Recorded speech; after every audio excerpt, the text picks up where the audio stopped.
Bem-vindos a mais um Pirilampo, e hoje a gente vai falar sobre grafite e pichação. Será que isso é arte?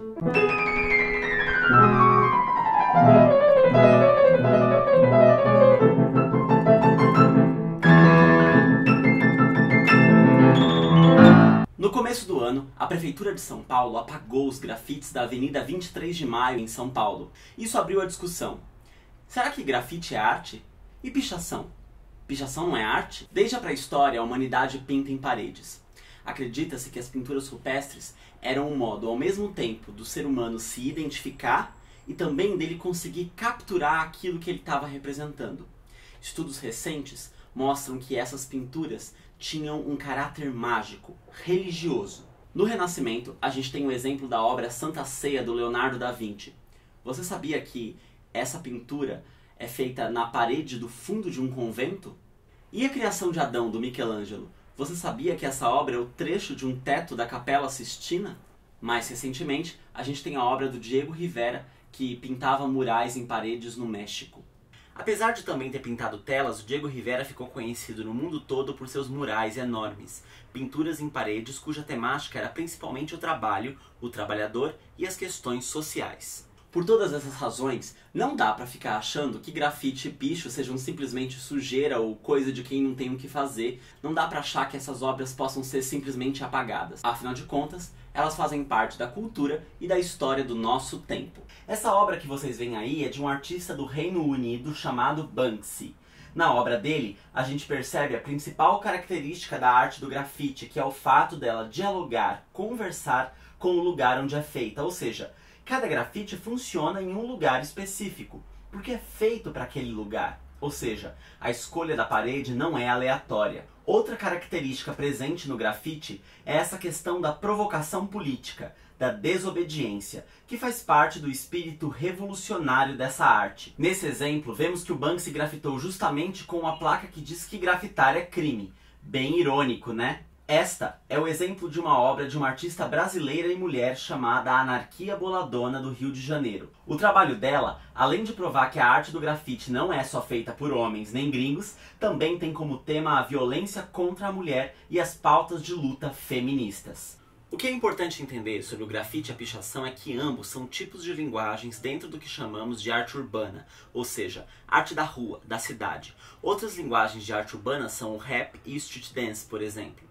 E agora a gente está aqui no meio do bairro da Saúde, em São Paulo, para falar um pouquinho sobre pichação. Ela tem duas aproximações. A primeira é com a intervenção, que é um tipo de arte que interfere no espaço público com o objetivo de chocar, de interferir na vida cotidiana das pessoas. A segunda relação é com a poesia concreta, que é o tipo de poesia em que não importam só as palavras, o sentido delas e a forma dos versos, mas importa também a tipografia, ou seja, a fonte e também o contexto onde essa poesia está inserida. Afinal, quem disse que a poesia precisa necessariamente estar escrita numa folha de papel em branco? No caso da pichação, o contexto escolhido é a rua, as paredes das casas e dos prédios, como nesse exemplo aqui.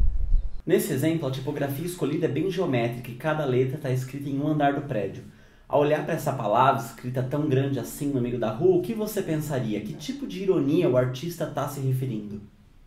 Por que elas são apagadas? Porque nem o grafite, nem a pichação são arte. Não é porque você não gosta, não é porque você não acha bonito, que não é arte, meu bem.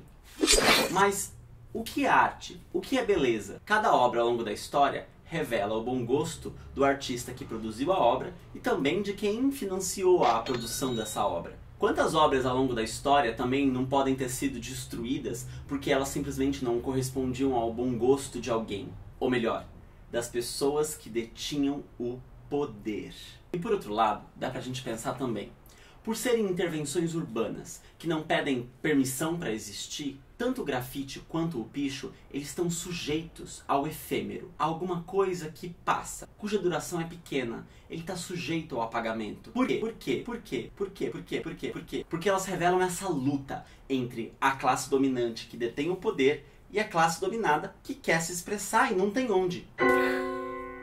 Agora vamos ver como que grafite e pichação aparecem no vestibular. Essa primeira questão do Enem de 2012 mostra justamente essa comparação entre o grafite e uma pintura rupestre. O que a questão quer é que a gente encontre uma semelhança entre os dois. O primeiro, a alternativa A, diz que existe uma preferência por tintas naturais, o que acontece na pintura rupestre, mas não acontece no grafite. A alternativa B fala em inovação da técnica da pintura, mas em nenhum dos dois casos é isso que os artistas buscavam. A alternativa D fala em repetição dos temas e restrição do uso pelas classes dominantes, assim como a alternativa E, que fala sobre interesses da elite. Como a gente viu no vídeo, essa também não é a questão do grafite, é justamente o contrário. Então sobra a alternativa C de casa, o registro do pensamento e das crenças das sociedades em várias épocas. Nessa outra questão do Enem de 2009, tinha um texto que falava sobre a obra dos gêmeos. Ao invés de colocar o texto aqui no vídeo, a gente preferiu colocar essa foto que mostra uma obra dos gêmeos, que são esses artistas brasileiros que fazem sucesso internacionalmente. A questão diz: no processo social de reconhecimento dos valores culturais, considera-se que a alternativa A fala que o grafite e a pichação sujam a cidade. A alternativa B falam que o grafite e a pichação são problemas sociais. E a alternativa E também fala que o grafite é uma coisa desagradável. Como a gente viu no vídeo, esses são pontos de vista, então essas alternativas demonstram preconceitos com relação ao grafite e à pichação. A alternativa C fala ainda que a arte não pode ser usada para inclusão social, o que é um absurdo, né? Então sobra pra gente a alternativa D de dado. Os grafiteiros podem conseguir projeção internacional, como é o caso dos gêmeos, demonstrando que a arte do grafite não tem fronteiras culturais. Então é isso, por hoje a gente fica por aqui. Não se esquece de seguir o canal, curtir a página e compartilhar esse vídeo para todos os seus amigos. Um grande beijo, força para os grafiteiros e pichadores do Brasil e até o próximo Pirilampo. Na próxima aula a gente vai falar sobre patrimônio artístico, que é um assunto que despenca no vestibular. Será que isso é arte? Ha ha ha ha ha ha ha ha ha!